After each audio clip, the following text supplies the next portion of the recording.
What's up again, good people? Welcome to the second part of episode 1 of the RoundTable, the People's Mic 2025 News Wrapped. Ya kwanza najua ilikuwa moto. Tunawashukuru sana for those who subscribed, those who watched, those who commented. Comments zenu tumeziona, and of course we are going to work on that. Once again, let me introduce the cast because najua kuna mtu hapo. This is the first episode nashangaa ni kina nani. Who are these? I am the headlines plug, the news guy, nikiwa hapa na amazing cast. Tunaanza na wewe this time, Gen Z Buddy.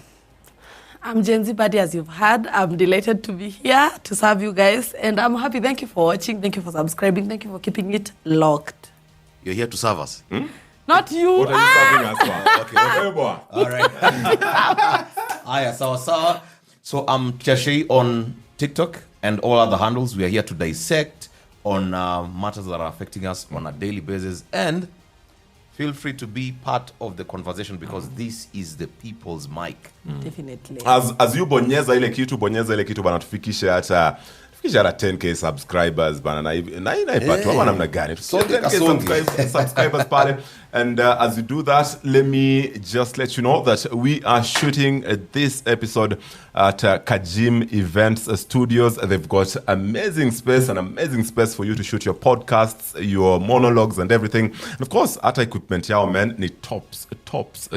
Ata hali ya hewa and the crew hapa and the crew Manze. And the crew here is nakuona sana. No, kuna mtu umemark nani? Asante kumark hiyo. Lakini I'm just saying, like, the crew here is very amazing. I am emphasizing the crew. Of course. The crew. Lakini unajua yetu tunamkubalia kumark yeye ni teacher. I see what you did that's there. That's a good part. Anyway, you can always talk to Kajim Events on all socials. They are at Kajim Events. And before we dive into the conversation, we are going to play a very simple game here. Ya kuchangamsha tu set ama namna gani. Now our producer alikuwa ameweka list. Our producer alikuwa ametengeza list ya events. Ona huyo anaangalia Mkenya hapa. Alikuwa ametengeneza events that happened in 2025. Okay. So anaenda kutuuliza event. You say the month and the year. Tunaanza 2024 na 2025. Okay. Right? All right. Na si unaona sasa. Okay. Producer Abi. Unajua nyinyi mnakuwa Fanya ile very kitu.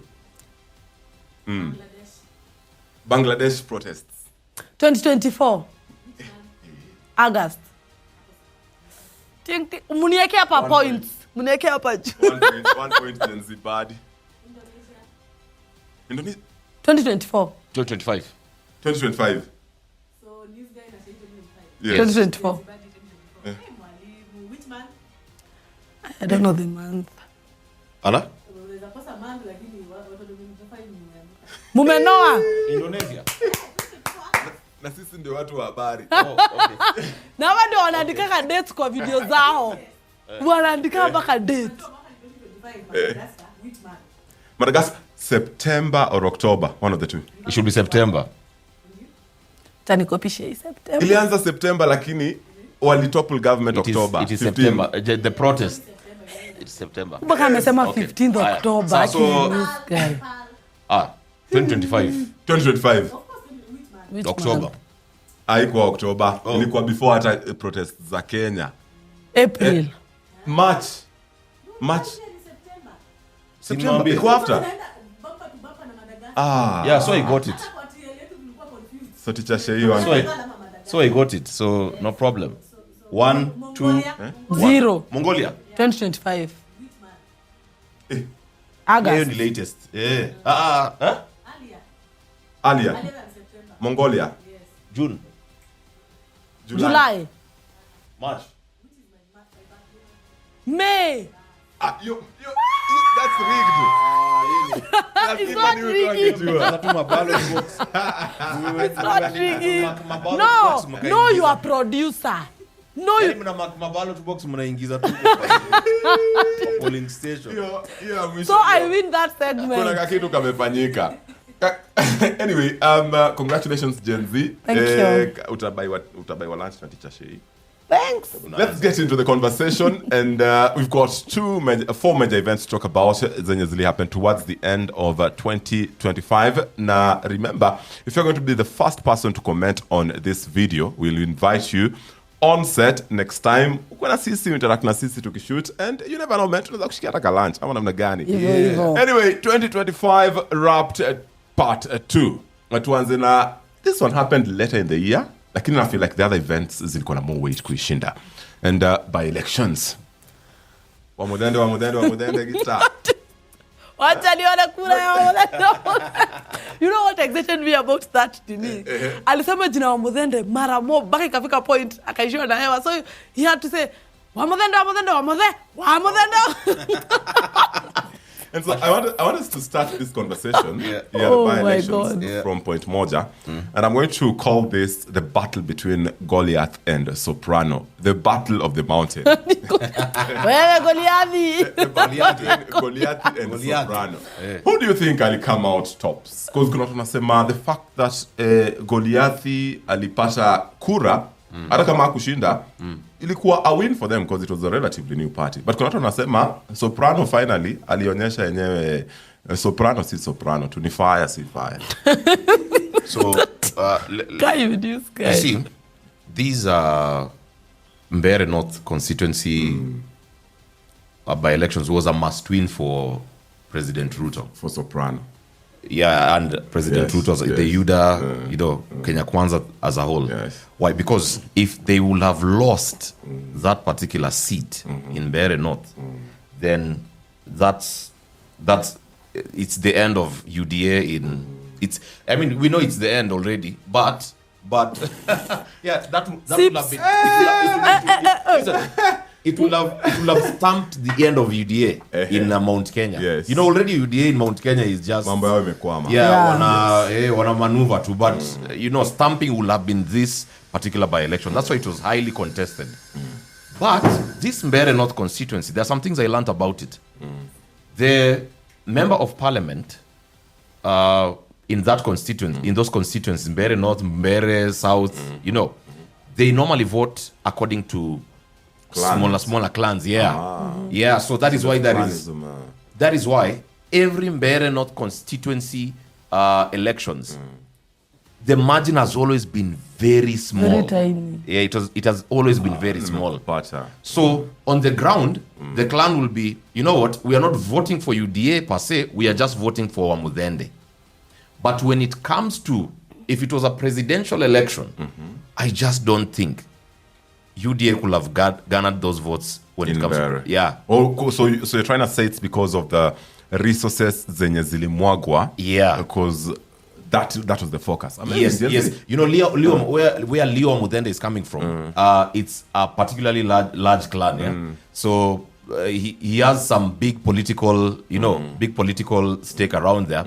And the fact that Mbeere North will vote along those clan lines, Wamuthende only won because of that in particular, if he won squarely. But when it comes to presidential, I don't think that is how the people in Mbeere North collectively will vote. Yeah, they will not vote for that choice when it comes to presidential. Nimekupata Gen Z Buddy, the battle ilikuwa kati ya wewe Goliathi wewe na wewe Soprano wewe Goliathi wewe. And what happened, tunajua venye kulienda. What was your biggest takeaway? The conversation between one term, two term, watu walikuwa wanasema Mbeere North ndio inaonyesha itaenda wapi? Unaonaje maneno? I don't think it's a reflection of 2027. But the truth is alishinda. I had even to take some time. But imagine nilikaa kama siku 3 sijashoot video. I had to recover. Let's go naamini Wamuthende ameshinda. Sikuwa ninaamini. But it's not a reflection. In 2027, we hope watu watachanuka. We hope watu wataona whatever the government is doing. And we hope we will rise above, above the 1,000 bob, above skuma, above mkate. I just hope we can. Bana skuma. Actually news guy. Skuma. News guy. Unapanga tu leni unapewa tropical. even that one is even worse. Kwa sababu unapewaje ka tropical uende uvotie mtu. What about the people in Malava who allegedly were being given mkate na soda? Mkate na soda, you guy. And it's not even a full mkate, slices. Tunachokoma tukusee tuna chakula sasa. Usiseme hivyo because this is also our lives. You know the way they are jinxing, they are jinxing us. Wao wanatuharibia because of mkate na soda.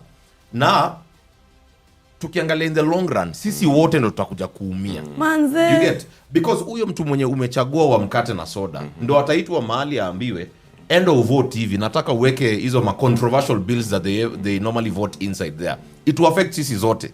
But mimi niko na norma, kuna kitu mnasema, I tend not to agree with. I think you guys are being ideal and pessimistic. Not pessimistic. Oh, kusema it's not a reflection. Kusema, But then Kenya can do better. It's the hope. It's the hope. But then we are not arguing na facts. Mimi, huo ndo nimeona ni kama anajaribu kuweka ati clans, sijui what. Mimi, don't you think how ndio wa Kenya? Oh hapana. Unajua nini? Gen body. Kama utaki hao wenye walivote ndo wakuwe wa Kenya peke yao. The reason as to why most youths did not come out to vote in this by-election. First of all, in the history of Kenya, youths don't really come out for by-elections. Yeah. That is number one. Number two, Kweli? Yeah, youths in a by-election in Kenya. The turnout of youths has always been so low in by-elections. Okay. So they would rather wait for a general election and then now, make their choices from then. In this election, another thing that made the youths not participate so much or largely in the elections is there was no youth choice. They couldn't see any youthful candidate. They couldn't see jumping from the frying pan to the fire. Yeah. Vice versa. Let me use this analogy, and it's hypothetical. Right now, let's say there be a by-election here in Nairobi for governor.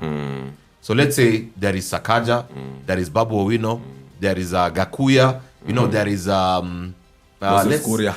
Yeah, Moses Kuria, Jamba ya Rorere. Nyakera, those people. Nyakera. Now, when you look at that lineup, let me tell you, the youth, sasa msisimuko inaanza kwa sababu you will feel like, okay, I can see some choice here. Who can resonate with me?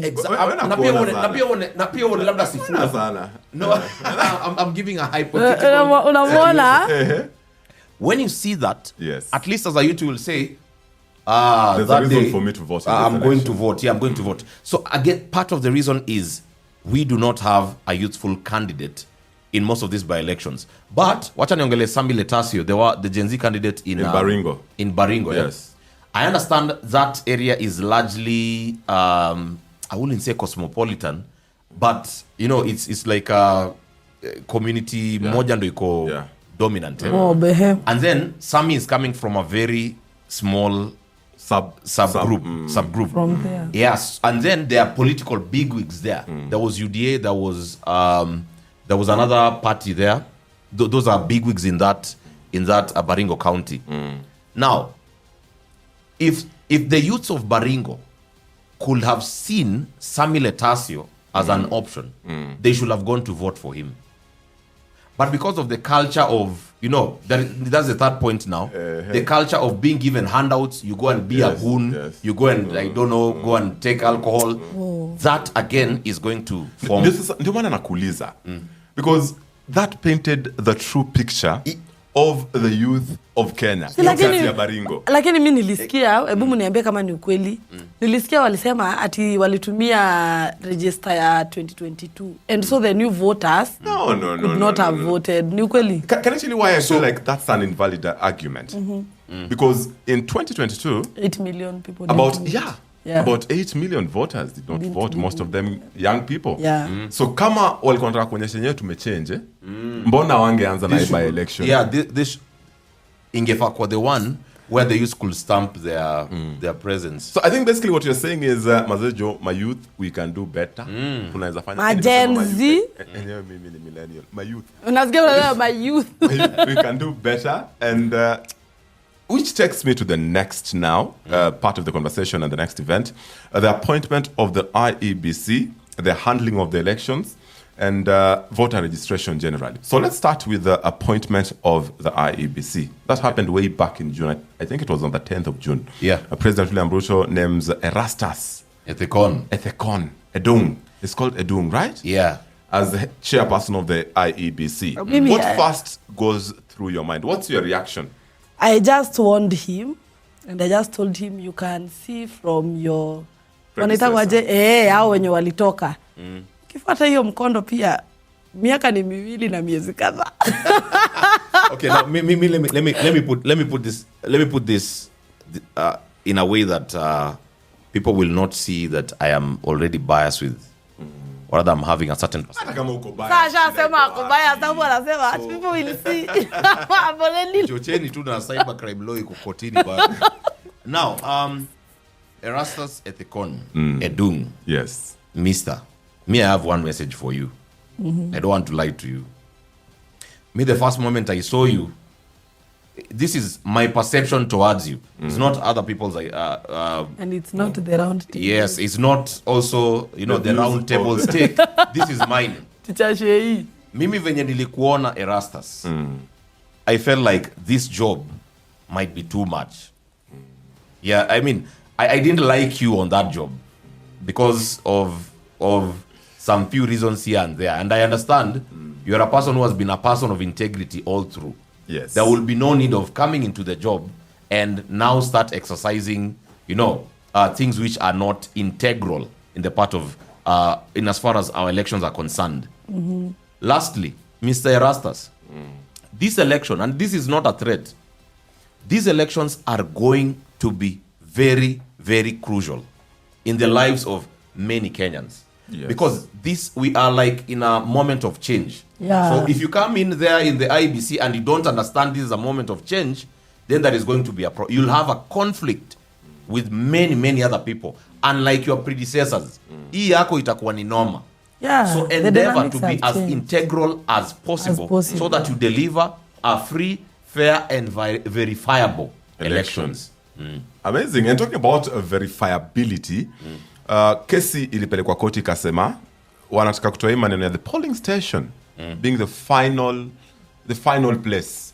Yani, the results at the polling station kukuwa final. Kesi ilipelekwa kotini. And if you guys remember, hii inatokana na whatever happened in the past. Because initially, you remember, not even in 2017, before that, when was that made? When was the ruling made? When 2017. Katiba Institute went to the...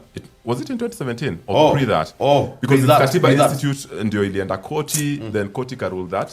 The results at the polling station are final. Sindio? If you remember. No, in 2017. The Maraga. Mimi 2017 nilikuwa The form ruling 2. by Mimi Malava. nashangaa ni nini Yes. hizi. So, What are these? 2017 nilikuwa nashangaa nitabalance aje equation ya chemistry, oxygen nitoshane bana.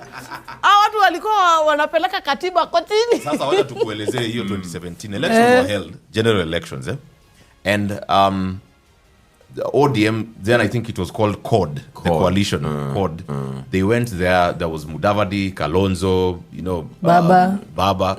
They went for the Supreme Petition. Court. Yeah, Yes. petition on the Supreme Court. Yes. So there was, among many petitions, one of them was the Maina Kiai. Yes, the Maina Kiai. Yes, Yeah. one of them was it. And Huyo ni mtu. yes. Maina Kiai. He's actually a serious constitutional lawyer in the country. Yes, and Maina Kiai said, listen, ule mama mboga mwenye anaenda kuvote pale. Kwanza the mama mboga thing started from there. Yes. Ule mama mboga anaenda kuvote. Huyo hanaga hatia. Yes. Yeye alienda akapiga tick penye anapiga, akaweka pale kwa ballot. Yes. That is the place where the final say of the vote should be. So that was the Maina Kiai ruling. Yeah. And it formed the basis as to how elections have been conducted Post that. post that. then. And watu wa ODM watanichukia sana because for me I can say in 2022 I just feel like even if there was some kind of rigging, me I just think William Ruto won this thing fairly and Fair, square. fairly and Yeah, square. that is what I think. That's also what I believe. Mi huona ni Hata kama mimi, I believe ni the how same hawakujipanga venye wanafaa in light of that ruling. Exactly. Yes. In light of the ruling. Yes. Because unaona ni kama the William Ruto camp walijipanga in light Of the ruling. That is why everything in 2022 petition was unanimously hot air. Sijawahi ona ruling kama hiyo kwa Supreme Court. Hot Ati air. all the Supreme Court judges wanasema unanimously. Hot air. Hot Hizo ni air. mahot air, my friends. They took the judges on a wild goose chase. For me, I would think so because the Jose Camagos are people who could not even have been proven that they were here in the country. Yes. I don't know what was. They could not even prove. You know.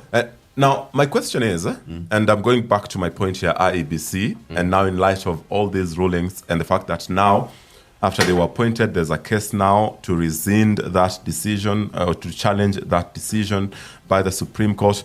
Of course, for such a decision to be made again, it's the Supreme Court, I think, ndio wanaweza tu overturn ile ruling. But now the fact that such things are coming up, juu kumekuwa na ingine ya pia, tallying. What they were talking about The streaming. Isikue mandatory for IEBC to show live tallying.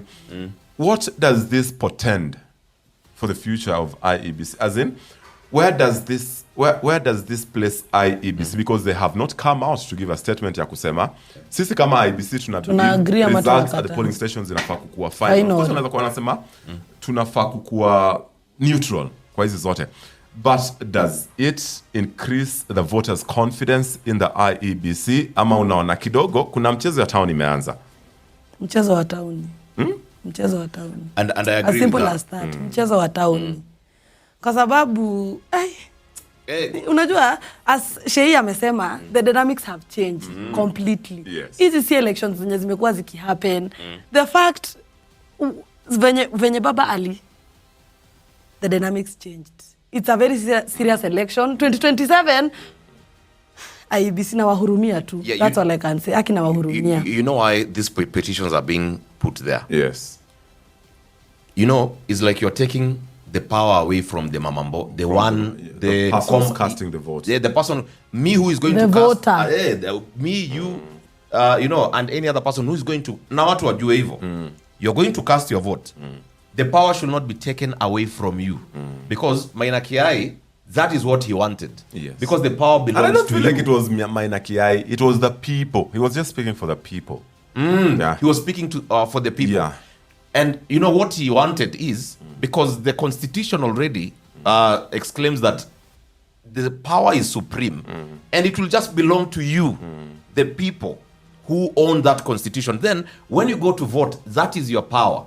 Yes. So he didn't want anybody to take away your power at the polling station. So removing that Sasa mimi niko na particular... swali. Sasa wamepeleka hiyo kitu kotini. Wanasema aje? Mtu akivote zinakauntiwa wapi? You remember Kitambo, what used to happen, and that's why Maina Kiai went to court. The chairperson, alikuwa anaitwa returning officer at the constituency level, because hiyo form ndio inakuanga very important. Ilikuwa important then. Alikuwa kisha consolidate, alikuwa anabeba hiyo form physically. Yeye mwenyewe. Anapanda gari, ama ikichelewa sana anapandishwa ndege, anaenda hadi Bomas. Aha. Then they record. And what used to happen ni walikuwa wanatoka na hiyo form huko ikiwa sawa, lakini by the time wanafika Nairobi, Yeah. kuna ka white out kametumika pahali, vitu zika change. And that's why ilisemekana basi at the polling station, piga ile kitu picha, itume electronically to the tallying center, and that is going to be final because hakuna kitu inaweza change. Yeah. Let me also explain to her Sasa Yeah. nimeshika. that because we ulikuwa kadogo your time. So What do you mean kadogo? I apologize. Now, you know, when they change those number of votes at that form 34 B ama A. B, ile yenye inapelekwa huko sasa. When they change it, they have taken the power away from you. Yeah. Already. They have. So that is what they avoided. And now this is where Raila Odinga comes in. Hapo sasa ndio unaweza praise Raila Odinga kidogo. Because during those electoral reforms, they wanted a very expensive process, but that expensive process can be verifiable. Yes. BVR kits, hizi ma BVR kits zikakuwa introduced.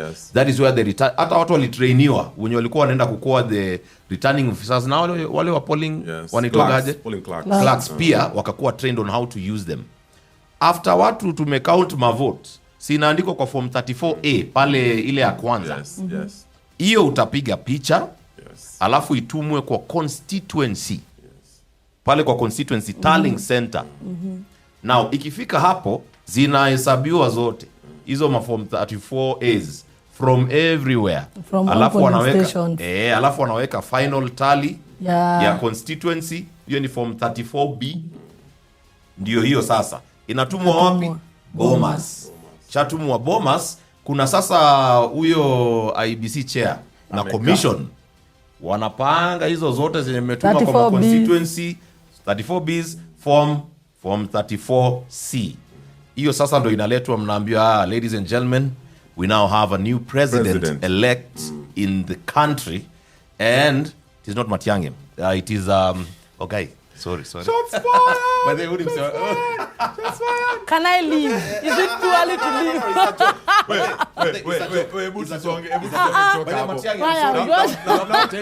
You have potential to be the president. I need some questions to be answered. No, Shei ngoja. Sasa sahi wanataka irudi ile style ya kupeleka na gari. Sasa tunakuwa digital ama tunarudi analog. That's now we have a problem with that. Again, let's go to the streaming. Hiyo streaming Kenya wanajaribu kufanya ni because ni kama hii last 2022 something almost went wrong kwa hiyo streaming baka wakaacha kustream ilifika point by wakaacha. You remember and I think they are feeling like that will be the main threat. People now being technically able to stream or tally for themselves. Because this guy, there is a Gen Z who has even come up with a blockbuster blockchain. A block-based nini ya kuvote. Utaona Kenya inafanywa pale, wewe mwenyewe unaona tu hivi, unaona. Uko tu hapo unaona huyu ameongezewa 5, huyu ameongezeka 10, huyu ameshinda huyu, huyu ameshinda huyu. Utakuwa watch Citizen, utakuwa watch huo msee. Mimi naona tu tukubali times and ages and eras. Hatuwezi rudi tushapata laptop ya kufungua PDFs tena tunarudi kwa textbook. It doesn't make sense. So finally, still on IBC and elections, amchukui kura Gen Z. You guys are not taking nimewaemphasize but pia both sides of the story. Tuangalie ya the voter now and the registrar, it's not the IBC. Mimi every video lazima niseme purpose to register as a voter if you haven't. And hiyo line people utapata watu kwa comment section ati mimi kwetu hakuna polling station. Mimi polling station sijui nafaa nipande gari nilipe 400 ndio nifike mahali pa kuregister. Unaona? So I also feel like on the side of the government and the IBC kuna suppression. I watched a video by Wabosha Magazine. I don't know if you know her. She's an influencer. And alikuwa hiyo siku nile come with me as I register. Alienda kutoka kwake sijui kwake ni wapi, akaenda baka town Huduma Center. Kufika Huduma Center akaambiwa no, si hapa, enda IBC Westlands. She had now to sasa aenda na gari, alihave kupanda boda kutoka town to IBC. Kufika IBC akaambiwa hapana, unafaa uende kwa your constituency IBC office. She had now again to go from Westlands now back home do a register. You can imagine yeye sasa we thank God she has the resources to fund your movement. What about mtu mwenye hana hiyo advantage, unaona? What about pia hata mtu mwenye hata hana hiyo time ya kutoka nimefika town, nimepanga line ya Huduma Center, nimefikiwa, nimeambiwa enda, nimepanga line ya IBC, nimefikiwa, nimeambiwa tena. So unasema kuna mchezo ya town. Kuna mchezo ya town. Before we wrap up this, comment pale kwa comment section, what has your experience been kwenda kuregister as a voter, and is there a voter registration center in your locality, ama lazima upande gari ufanye nini tena ushuke upande boda ndio you register as a voter, because that's really really important. And if that's the case, kidogo IBC bana, IBC, you know we are the people's mic, and the people we are the people's, the people. Mimi nakumbuka nikiregister kuvote, nimevote mara moja but nimevote. Okay.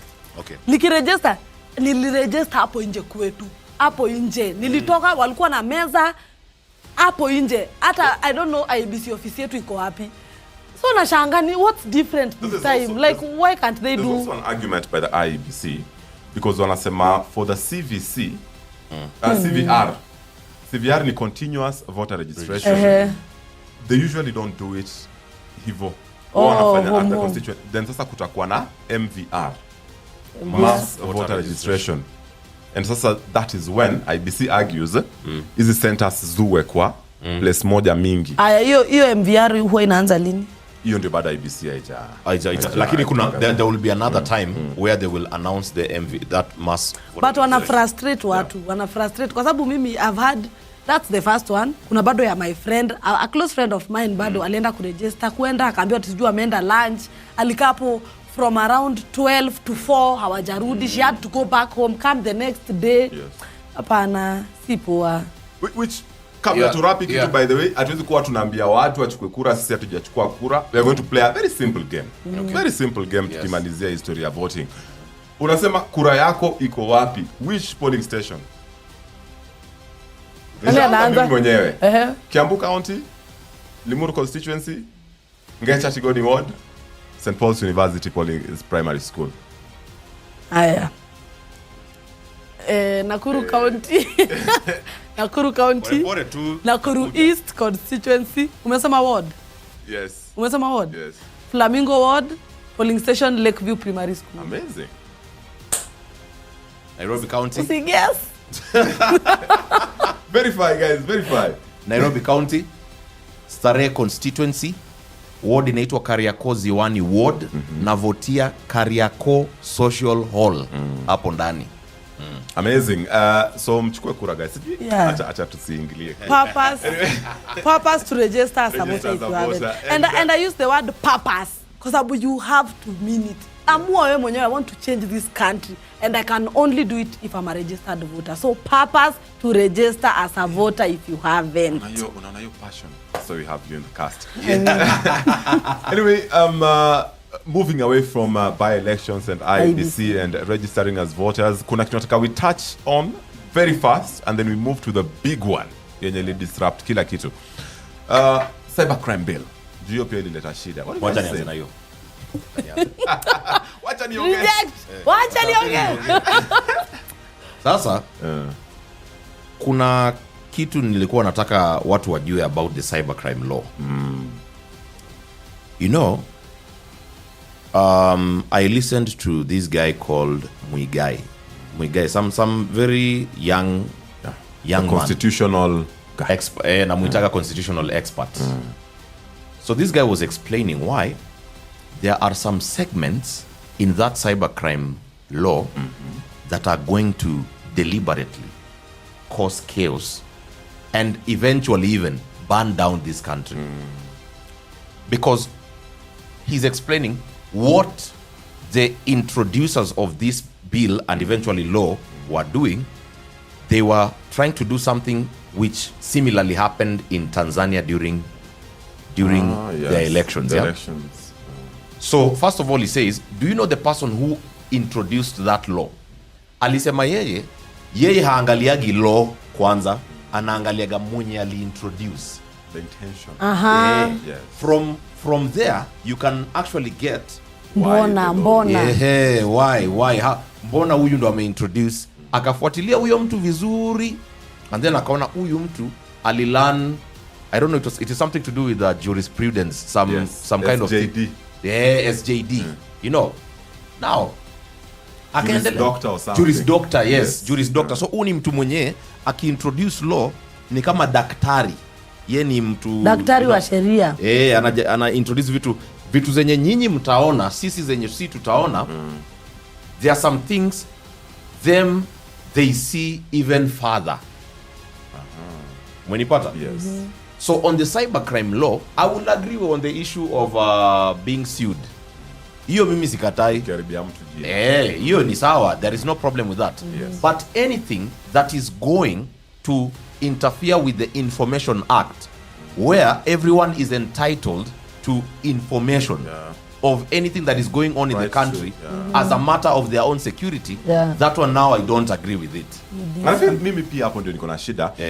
The fact that they are saying they're going to appoint, is it a committee or a commission and it's going to be that body ndio within their discretion wakiona TikTok imekuwa a national security threat, they do what?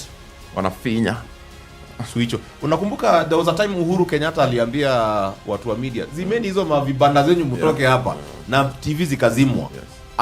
Now that's the same thing they want to achieve with this. Unajua ni venye Uhuru tu alifanya na impunity. Hawa sasa wanataka kuifanya na nini? Na sheria. And that is why I'm telling any youth in this country, things are not going to be good if we can't fight for ourselves.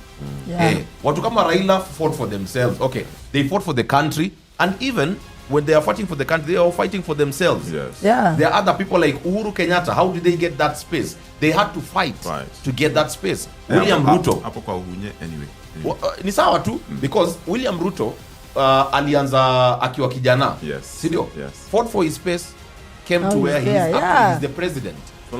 So nothing comes easy. They also it, by the way, it won't be handed over to us. So it will not be handed. Sasa tunaona wanaichukua kabisa, wanaichukua because this cybercrime law is gonna bring a problem of tutakuwa tumenyamaza hivi.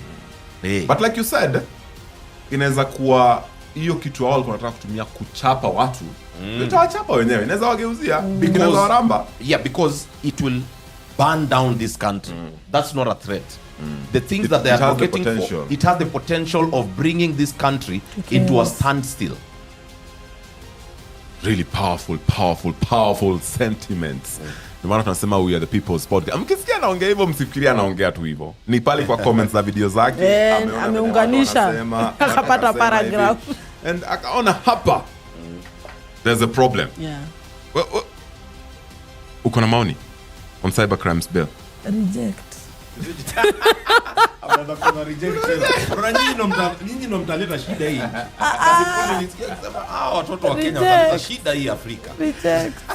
Naona Gen Z ameshika moto sana, anasema reject, but guys, even as you reject as Gen Z anasema tunaomba do not reject the people's mic, please. Bonyeza kile kidude, subscribe, turn on notifications, and remember this episode has been shot on location at Kajim Events Studios. You can find them on socials at Kajim Events on all socials.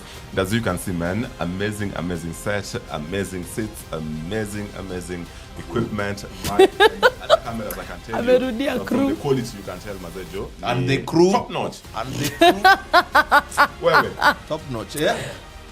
Guys, angalieni video zangu. I'm going to show you why. I know you why. Anyway, from me, the news guy, your headlines plug. Gen Z body or my Gen Z. Papas to register as a voter if you haven't. Shashei, always updates top on the table. Tunasema it has been real on part 2. See you on part 3, which has been dedicated fully to remembering the legacy of Raila Amolo Odinga. So see you on part 3. Subscribe, turn on notifications, and adios for now. See you on the next one.